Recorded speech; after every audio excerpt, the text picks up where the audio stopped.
Tapi pertanyaan ini tak salah. Ini yang bertanya ini orang yang ngaji. Ini yang bertanya ini mengaji. Memang beginilah mestinya pertanyaan itu. Berkualitas, bergizi dia. Sama-sama kita hormati pejabat-pejabat, pegawai, keluarga besar, PTPN 4. Dulu seingat saya 5 ini. Biasanya habis 5 itu 6. Mudah-mudahan semuanya istiqomah iman dan Islam. Amin ya rabbal alamin. Baik, kita jawab beberapa pertanyaan berikut. Apakah ketika kita sholat duha jam 11-an atau sholat 4.30 itu dianggap melalaikan? Tunggu dulu. Satu-satu dulu. Sholat duhanya dulu. Sholat duha jam 11-an. Sholat pagi ini dibagi 3. Ketika matahari terbit lewat 12 menit. Misalnya matahari terbit sekarang jam 6.15. Tambah 12 menit. Berarti 6.27. Maka itu disebut dengan sholat sunat isyraq namanya. Sholat sunat isyraq. Kalau cukup 3 syarat. Sholat subuhnya di masjid berjamaah, duduk berzikir mengingat Allah sampai terbit matahari, lewatkan 12 menit. Dari mana datang 12 menit itu? Setinggi galah matahari. Matahari naik setinggi galah menurut ilmu astronomi diukur 12 menit. Maka itu namanya sholat sunat isyraq. Kalau dilaksanakan tidak cukup 3 syarat, sholatnya tidak ke masjid. Kalau tak sholat sama sekali Pak Ustaz, itu lain cerita. Sholat tak di masjid, misalnya sholat di rumah, kemudian dia tidak i'tikaf di masjid sampai terbit matahari, itu namanya sholat duha. Kalau dilaksanakan ketika anak onta tak bisa menempelkan perutnya ke pasir. Kenapa Nabi pakai istilah-istilah galah, anak onta tak bisa menempelkan perut ke pasir? Karena waktu itu belum ada jam. Itu yang gini. Makanya dia pakai cara ketika matahari setinggi galah, maksudnya 12 menit. Ketika anak onta tak bisa menempelkan perutnya ke pasir, maksudnya ketika panas mulai menyala. Pasir itu mulai panas karena matahari. Agak-agak kira-kira jam 10, jam 11 sampai 10 menit sebelum azan zuhur. Jadi masih boleh duha jam 11 sampai 12.20. Masih bisa. Salat apa namanya? Salat awwabin. Dalilnya dalam Sahih Muslim. Salatul awwabin hina tarmidul fisal. Salat awwabin ketika matahari memanasi pasir, onta tak bisa menempelkan perutnya ke pasir. Jadi salat pagi itu 3. Ketika matahari setinggi galah, salat isyraq. Kalau cukup 3 syarat, habis itu duha, dan ketika panas namanya salat awwabin. Boleh dibuat 3-3-nya? Boleh. Jadi kalau saya salat jam 11, salat awwabin. Salat jam 4.30. Salat tahajud jam 4.30 sampai azan subuh berkumandang, masih bisa sholat.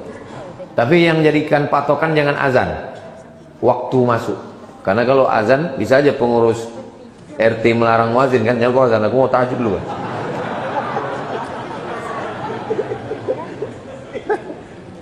Datang Pak JM, dilarangnya muazin, jangan azan dulu. Kalau azan nonjok kan. Jadi tak bisa dijadikan patokan azan. Yang dijadikan patokan adalah waktu masuk. Nah, ini biasanya di layar ini nampak itu waktu. Bagi yang belum menempatkan waktunya, tolong tepatkan jam tangan itu dengan jam handphone itu ke RRI. Nah, pakai itu waktu yang tepat. Jadi biasanya bulan Ramadan ini orang Islam paling tepat waktu. Tak ada yang meleset itu. Bolehkah hadis palsu dijadikan motivasi beramal? Yang boleh dijadikan motivasi beramal hadis dhaif. Hadis palsu tak boleh sama sekali. Contoh hadis palsunya, siapa yang gembira menyambut Ramadan, maka diharamkan Allah jasadnya dari api neraka. Tak boleh disampaikan. Hadis palsu hanya boleh disampaikan sebagai contoh. Boleh. Contoh hadis palsu. Itu boleh. Man fariha bidukhuli Ramadan, haramallahu jasadahu 'alan niran. Udah saya tulis itu di Riau Pos. Tinggal tulis saja di Google itu. Kalau mau nyari tulisan saya tentang hadis palsu, Riau Pos. Habis Riau Pos, UAS, hadis palsu. Hadis palsu. Riau Posnya dulu. Habis itu UAS, hadis palsu. Keluar. Tulisan saya di Riau Pos tentang hadis palsu. Saya tulis tanggal 19 Juli 2013. Sekarang udah 2025, 12 tahun yang lalu. Kemana aja kalian? 12 tahun yang lalu kutulis sudah. Nanti tolong buka, share. Share, tulis. Bagi yang bingung mau menonton apa, tulis saja di Google. Tulisan, kalau tulisan, buat Riau Pos, UAS, hadis palsu. Kalau di YouTube, tinggal aja tulis. Apa yang mau dicari? Tentang hadis palsu, UAS hadis palsu. Tentang aliran sesat, UAS sesat. Keluar, gitu cara nyarinya. Udah saya tulis nggak keluar Pak Ustadz, paket habis. Bagaimana Ustadz? Ada yang mengatakan boleh kalau tidak dinisbatkan ke Nabi. Kalau tak dinisbatkan ke Nabi bukan hadis namanya. Kalau ada orang mengatakan hadis, hadis itu berarti ma udhifa ila Nabi sallallahu alaihi wasallam min qaulin aw fi'lin aw taqririn aw sifati khalqiyatin wa khuluqiyatin, itu hadis. 5 perkara yang dinisbatkan kepada Nabi itu hadis. Yang pertama qaul, ucapan, cakap Nabi. Yang kedua fi'il, perbuatan Nabi. Yang ketiga takrir, ketetapan Nabi. Yang kelima sifat fisik Nabi. Yang keenam bawaan Nabi. 5 ini disebut dengan hadis. Saya tidak nisbatkan ke Nabi, berarti bukan hadis. Apa namanya? Mana aku tahu. Menurut kata-kata hikmah, menurut guru saya, yang kau bilang hadis. Karena kalau hadis itu berarti ucapan, perbuatan, ketetapan, sifat fisik, dan bawaan Nabi. Jika kita sedang musafir, ingin menjamak dan qasar sholat, ketika masuk zuhur kita mampir di masjid. Di masjid itu akan melaksanakan sholat zuhur sesama muqim.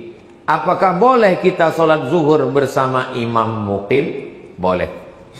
Imamnya muqim, makmumnya musafir, maka ikut imam 4 rakaat.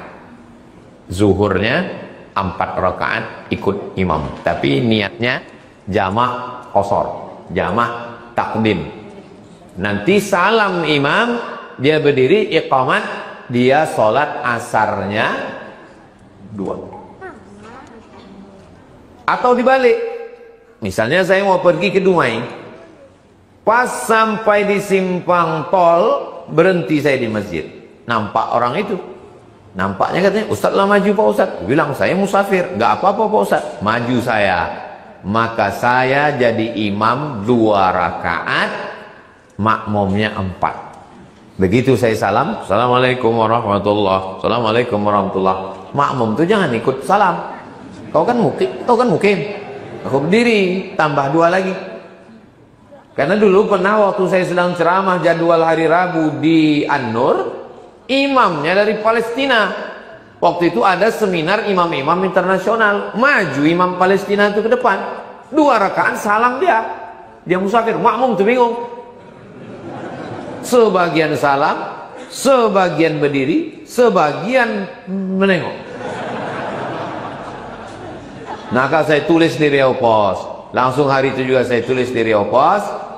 kalau masuk orang, saya sebetulnya waktu itu mau mengkritik Imam An-Nur. Siapapun yang datang ke An-Nur jangan dipersilakan maju, walaupun sorbannya sebesar ban Vespa. Karena sudah diangkat di situ imam, namanya imam ratib. Kurang hebat apa ulama-ulama Al-Azhar Kairo Mesir itu? Tapi kalau datang mereka ke Masjidil Haram, yang tetap menjadi imam adalah imam-imam yang diangkat oleh raja. Syekh Abdurrahman Sudais, Syekh Suraim, Syekh Mu'aitili. Begitu juga dengan imam kita di Masjid PTP 4 ini. Siapapun yang datang kemari, maka imam tetap. Macam tadi, mana saya maju? Walaupun baju saya kebesaran. Oke, jubah kebesaran XL ukuran.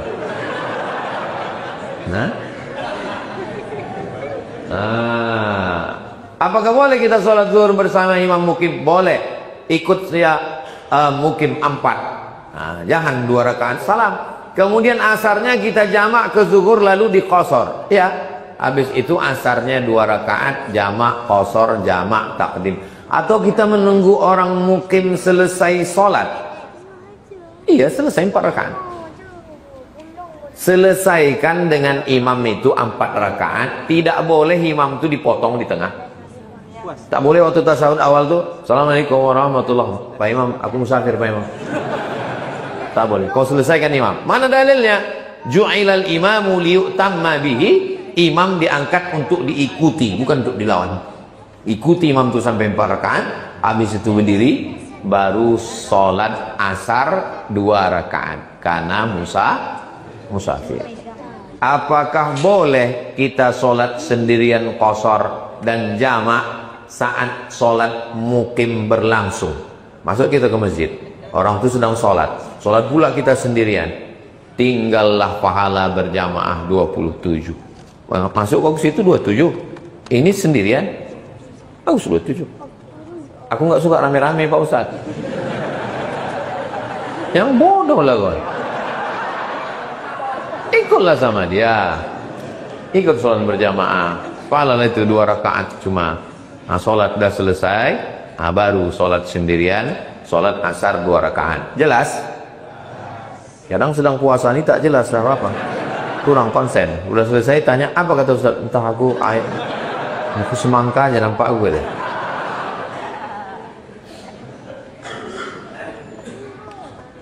Bagaimana menyikapi ayat 286 surat Al-Baqarah?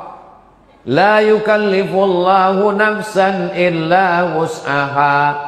Allah tidak membebani orang di luar kemampuannya.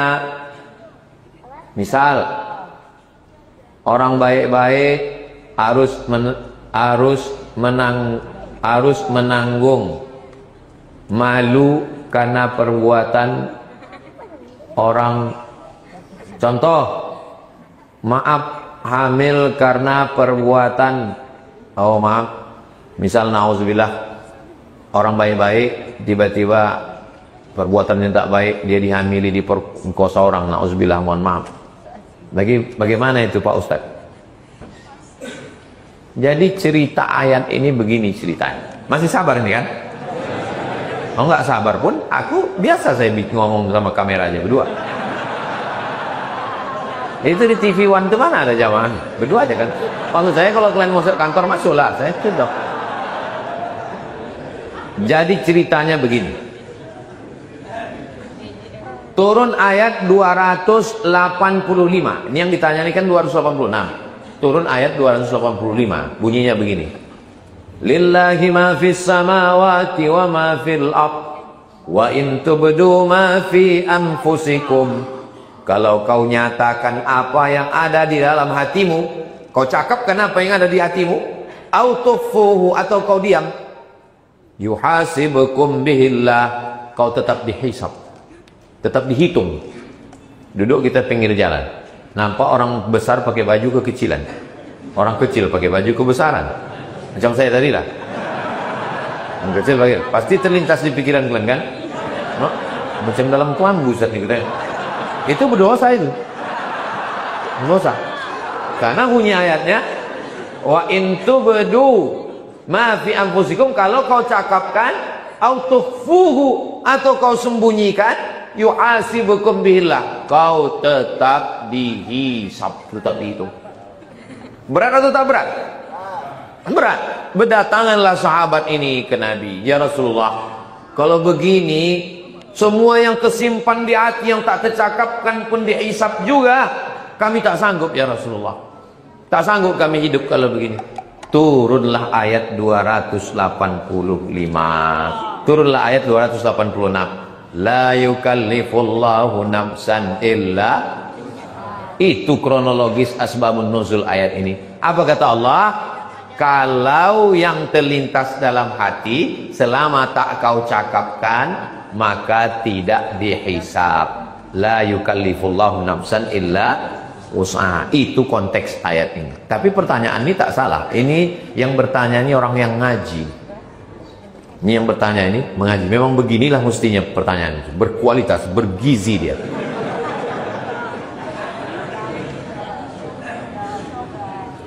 Adapun orang baik, tiba-tiba datang yang tak baik.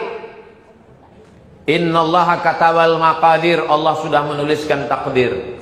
Khamsin alfasanah, 50.000 tahun qabla an yakhluqas samawati wal ard. Hadisnya ada dalam Sahih Muslim, hadis sahih.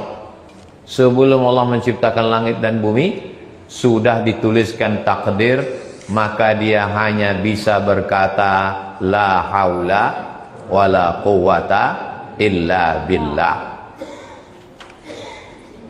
Pada perkara-perkara yang kita tak bisa memilih, maka kita serahkan pada takdir Allah. Pada perkara yang kita bisa memilih, maka ada usaha dan ikhtiar namanya. Saya mau ceramah berdiri atau mau ceramah duduk, itu bisa milih atau tak bisa? Bisa. Kalau saya mau, saya berdiri. Kalau saya mau, saya duduk. Itu kan pilihan. Tapi pada perkara yang tak bisa memilih, orang baik jadi korban perkosaan, maka tidak ada jalan lain kecuali menyerahkan pada takdir.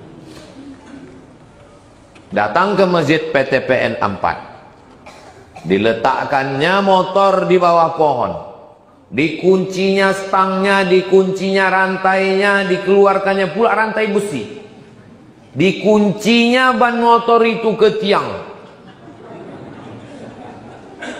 ke pohon kayu yang ada di bawah. Selesai sholat tarawih, ditengok pohon kayu itu pun disinsu orang. Apa yang bisa dia katakan? La haula wala quwata. Ini takdir. Tapi orang yang datang ke cicilan, gara-gara sibuk scroll, ditinggalkannya kunci di situ. Lalu ngadu dia, Pak, hilang motorku. Cuman kejadiannya kok kunci? Ku tinggalkan. Mampus lah kau. Kurang usaha, ada ikhtiar. Anak baik-baik datang dari kampung, tinggal di kos-kosan, sengaja di kos-kosan satu kampung, pakai hijab, orangnya baik, tidak pacaran, malam tak dapat ditolak, untung tak dapat diraih. Nauzubillah. Tiba-tiba balik malam datang geng motor. Nauzubillah, terjadi macam yang terjadi. Takdir, tak terelakkan. Tapi dengan penuh kesadaran, baru semester 1 udah 3 pacarnya. Salome. Balik ke kampung mengandung. Marah orang tuanya. Kok bisa kau mengandung? Apa kata dia? Takdir ya. Takdir kepala tuh kau katanya. Jelas? Ada perkara-perkara yang kita memang tak bisa memilih hidup ini. Menjadi orang Jawa, Batak, Sunda, Bugis, Mandailing, Melayu, itu kita memilih atau tak memilih? Emang kalau lagi puasa ini susah konsen memang. Menjadi orang Jawa, Banjar, Bugis, Afrika, Cina, itu kita bisa memilih atau tak bisa memilih? Mana bisa kita memilih? Datang rupanya dulu malaikat. Kau mau jadi apa? A Arab, B Batak, C Cina. Mana ada? Makanya kita tak boleh mengejek orang karena sukunya, karena itu bukan pilihan. Beragama ini pilihan atau keterpaksaan? Pilihan. Pakai akalmu, pakai pikiranmu, kau gunakan. Habis itu kau bersyahadat, membaca, mendengar. Bingung saya menonton channel mana? Tontonlah channel Ustaz Abdul Somad Official, subscribe, like, share, and comment. Kecuali hari Jumat, Sabtu, pekan kedua, itu tidak di channel Ustaz Somad, karena ini akan diupload di channel Tabung Wakaf Umat. Jangan lupa subscribe. 100% hasilnya untuk pesantren Nurul Azhar, Yayasan Tabung Wakaf Umat, keluar dari jembatan Leton. Nanti jumpa simpang bingung, jangan lagi bingung, langsung belok ke kiri menuju pesantren Yayasan Tabung Wakaf Umat. 25 orang gratis setiap tahun, mengalir pahala sampai hari kiamat, dan sudah dibantu oleh PTPN sebanyak 50 juta baru DP. Karena main PTPN ini, pikir ece-ece ini. Bagaimana cara memperbaiki akhlak kita dalam berinteraksi dengan orang lain? Sekolah pertama sebelum TK, SD, SMP, SMA, S1, S2, S3, sekolah pertama adalah ibu, ayah. Itu sekolah pertama. Datang anak saya, Sami, baru 3 tahun. Pas mau salaman, dipukulkannya. Salam Pak Cik Nak, salam Pak Cik Nak. Dipukulkannya. Saya pukul tangannya. Jangan biasakan. Salam. Sampai mati dia akan ingat. Tak boleh memukul orang. Tak boleh kurang ajar. Saya, ini duduk di atas kursi ini, di lubuk hati saya paling dalam tetap merasa berdosa. Karena dulu pernah waktu kecil datang tamu, udah begini mata mak tuh. Datang tamu duduk di bawah, saya duduk sini, udah begini. Kita nggak paham, kan? Begitu tamu itu pulang, dikecilkannya radio tuh. Sampai sekarang saya merasa tak enak ini duduk di atasnya, karena ada orang tua di bawah. Tapi karena kamera sudah begini susunannya, gak enak kita berdiri, kan? Dari kecil terlonjak-lonjak, sudah besar terbawa-bawa, sudah tua terubah. Tidak. Tadi sebelum dari sini saya ceramah di BRK, orang tuh menyalami saya. Dua tangan orang tuh, dua pula tangan saya. Nampak saya orang berdiri, berdiri pula kita. Begitu kita menghormati orang. Apa saja hal-hal yang harus diperhatikan dalam menjaga hubungan baik dengan keluarga dan tetangga kita? Kalau bisa balas, balas. Tak bisa balas, idkhalus surur fi qulubil mu'minin, senangkan hati orang. Orang sudah buat baik sama kita, fakafi'uhu, balas. Tak bisa kita balas, doakan. Tak bisa doakan, senangkan hatinya. Tak juga bisa, mati aja lah. Apalagi yang bisa? Pisang emas bawa berlayar, masak sebiji dalam peti, hutang emas dapat dibayar, hutang budi dibawa ke kantin. Apa yang bisa kita lakukan? Bagaimana cara memperkuat kesabaran dan ketabahan dalam menghadapi cobaan? Pertama, yakini bahwa itu sudah dituliskan Allah di takdir lauhil mahfuz, papan di atas langit sana. Yang kedua, bahwa kita disuruh wasta'inu bis sabri was salah, salat. Begitu kita sedang diuji, langsung ambil wudhu, sholat. Kalau kebetulan pagi, duha. Kalau kebetulan malam, tahajud. Kalau kebetulan sore, sholat sunat mutlak. Sholat sunat hajat. Usolli sunatul hajat, kasih aku sabar ya Allah. Lillahi ta'ala. Yang ketiga, yakini bahwa pahalanya unlimited. Innama yuwaffas sabiruna ajrahum bighairi hisab.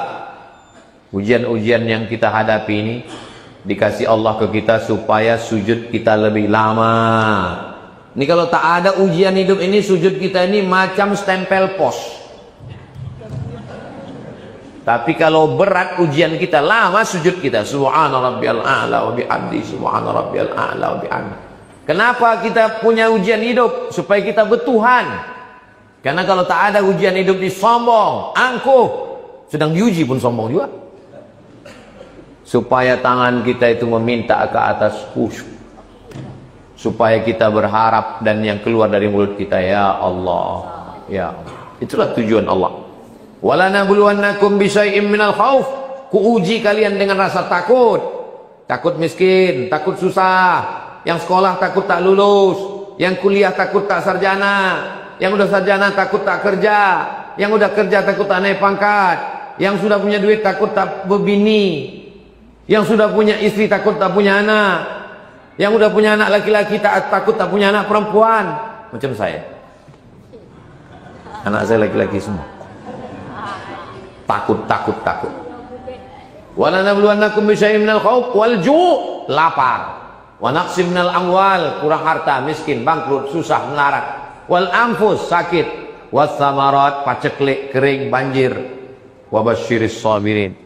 Ada rupanya orang yang tak ada ujian hidup ini. Berat kali hidup ini Pak Ustaz. Itu namanya ujian. Hadiahnya surga. Kalau ringan hidup ini, hadiahnya cuma cuci tangan sama kipas angin. Makanya kita diminta istiqomah, karena berat itulah istiqomah. Kalau ringan namanya istirahat. Boleh ditulis untuk bagi yang ada usaha sablon baju, boleh buat. Karena berat istiqomah, kalau ringan istirahat. Tapi baju-baju yang begitu jangan dibawa sholat tarawih. Tengok orang kertas terakhir, tengok udah gak sabar orangnya dah. Kewajiban ibadah haji diwajibkan bagi orang yang mampu. Ustadz, saudara saya menurut saya sudah mampu menunaikan ibadah haji karena sudah memiliki rumah, mobil, harta, tapi belum berangkat mendaftar untuk haji. Saat ini sudah meninggal. Apakah saudara saya dikatakan meninggal dengan keadaan kafir? Apakah menjadi kewajiban ahli warisnya untuk membadalkan hajinya? Man wajada sa'atan, siapa yang lapang rezekinya, falam yahuj, dia tidak berangkat haji, mata mitatan jahiliyah, matinya mati jahiliyah. Apakah kita bilang dia mati jahiliyah lalu kita tak ziarah? Kita husnuzon, mudah-mudahan dia husnul khatimah. Allahumma fillahu warhamhu wa'afihi wa'afu'an. Maka bagi anaknya, keluarganya yang mau menghajikannya, dibadalkan haji. Badal haji sampai menurut 4 mazhab, paling tua Hanafi, nomor 2 Maliki, nomor 3 Syafi'i, nomor 4 Ambali. Cara membadalkannya, misalnya saya sudah haji, mau membadalkan almarhum, maka saya niatkan, aku niatkan haji ini untuk menghajikan almarhum. Bagi keluarga yang sudah haji, bagi yang belum, tak bisa menghajikan orang yang sudah meninggal dunia. Perihal pajak, makin berat aja nih. PBB, pajak bumi dan bangunan, pajak STNK, dan harta lainnya dibebankan kepada pribadi. Apabila kita meninggal dunia dan kita tidak membayarkan, apakah beban pajak tersebut menjadi utang buat kita, Pak Ustadz?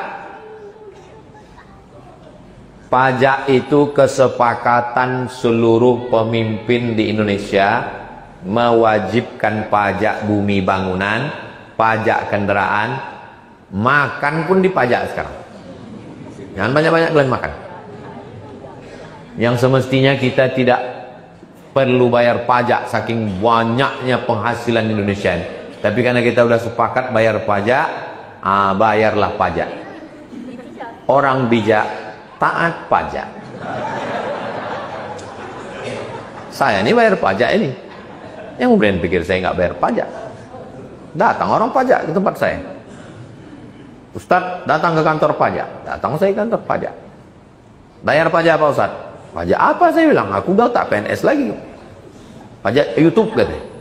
Oh, diintai orang tuh YouTube. Tahu kalian berapa dapat? 100 juta satu bulan katanya.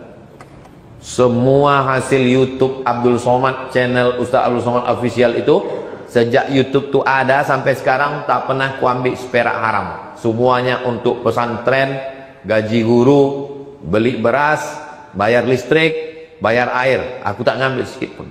Mau kalian kutip juga pajaknya, ambil lah bilang. Jadi Bapak Ibu yang bayar pajak, bayarlah pajak tepat pada saatnya. Jangan lupa lapor SPT. Cuman kadang orang ini, kita yang susah-susahnya aja yang kutipnya, yang kaya-kaya itu dibiarkan ya. Kutip semuanya pelayan pajak. Kalian yang berkhianat, berarti kalian mengkhianati negara. Karena rakyat-rakyat ini semuanya mengharapkan uluran pajak, pajak-pajak lain sebagainya.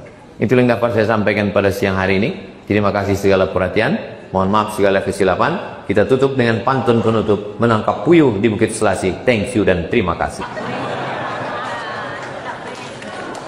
Kita doakan supaya PTP 4 ini hasil sawit, karet, dan lain-lainnya meningkat pesat. Dan musim boleh berganti, hari boleh berubah, tapi hasilnya naik terus, insya Allah. Supaya pegawai-pegawainya sehat walafiat, istiqomah iman dan Islam, takut kepada Allah. Karena kalau hasilnya melimpah, CSR-nya itu melimpah kepada masyarakat kita. Contohnya itu tadi 50 juta, dan itu pulang ketiga kali baru muqaddiman. Ala hazihin ni'am, untuk niat yang baik ini. Al-Fatihah. A'udzubillahi minasyaitonir rajim. Bismillahirrahmanirrahim. Alhamdulillahi rabbil alamin. Ar-Rahmanir-Rahim. Maliki yaumiddin. Iyyaka na'budu wa iyyaka nasta'in. Ihdinas siratal mustaqim. Shiratal ladzina an'amta 'alaihim ghairil maghdubi 'alaihim waladdallin. Amin. Allahumma anzilir rahmata wassalamata wal barakata ala hadhil jamaah. Ya Allah, turunkanlah keselamatan, kerahmatan, keberkahan kepada seluruh jamaah ini ya Allah. Allahumma aftah lana abwabal khairi wa abwabal ni'mati wa abwabal rizki wa abwabal barakah. Bukakan untuk kami pintu nikmat, pintu rahmat, pintu rezeki dan pintu barakah. Bil khusus dari kebun-kebun ini hasilnya keluar bermanfaat untuk umat dan bangsa ya Allah. Allahumma sahih ajasadana wa qawi imanana. Sehatkan badan kami, kuatkan iman kami supaya kami bisa beribadah ya Allah. Waqtim bisolihati amalana, berikan kami husnul khatimah supaya kami mati dalam keadaan ucapan la ilaha illallah Muhammadur Rasulullah SAW. Rabbana fil lana dzunubana, ampunkan dosa kami, wali abaina ayah kami, wali ummahatina mak kami, wali azwajina pasangan hidup kami, wali zurriyatina anak cucu keturunan kami, wali asatizatina ustad-ustad guru-guru pembimbing kami, waliman hadarana, semua yang hadir dan mengikuti acara ini ya Allah. Allahumma khtim lana wa a'malana minas su'ada'il maqbulin. Jadikan kami orang-orang yang berbahagia karena amalnya diterima. Wala taj'alna minal ashqiya'il mardudin. Jangan jadikan kami orang yang sengsara, yang amalnya tertolak ya Allah. Allahumma kama jama'tana fi hadzal makanil mubarak fajma'na ma'al habibil mustafa fi jannatikal ula. Sebagaimana di bulan Ramadan yang penuh berkah ini Engkau kumpulkan kami di tempat yang baik, kumpulkan kami nanti di surga bersama Rasulullah SAW. Rabbana atina fid dunya hasanah wa fil akhirati hasanah wa qina adzabannar. Wa sallallahu ala sayyidina Muhammad wa ala alihi wasallam walhamdulillahi rabbil alamin. Taqabbalallahu minkum minna minkum taqabbal ya karim. Terima kasih segala perhatian, mohon maaf segala kesilapan.